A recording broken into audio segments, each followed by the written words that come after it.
Hello my sweet and lovely viewers. তো কেমন আছো তোমরা সবাই? আশা করি প্রত্যেকে অনেক অনেক ভালো আছো। আজকে আমরা চলে এসেছি নতুন আরেকটি ইনফরমেটিভ ভিডিও নিয়ে।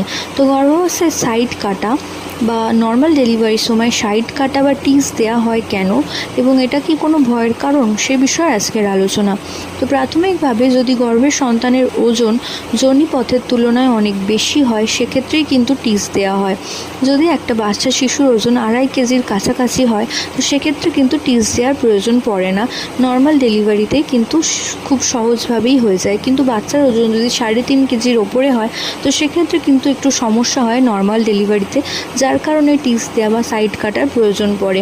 তো সাইড কাটলে সমস্যা কিছু না, প্রথম 2-3 মাস কিছুটা কষ্ট হতে পারে, কিন্তু আস্তে আস্তে কিন্তু এই সমস্যা অনেকটাই দূরীভূত হয়ে যায়। তো আশা করছি ভিডিওটা আপনাদের কাজে আসবে। এবং নর্মাল ডেলিভারিতে সাইড কাটলে এখানে ভয়ের কোনো কারণ নেই। স্টিচ পড়বে হয়তো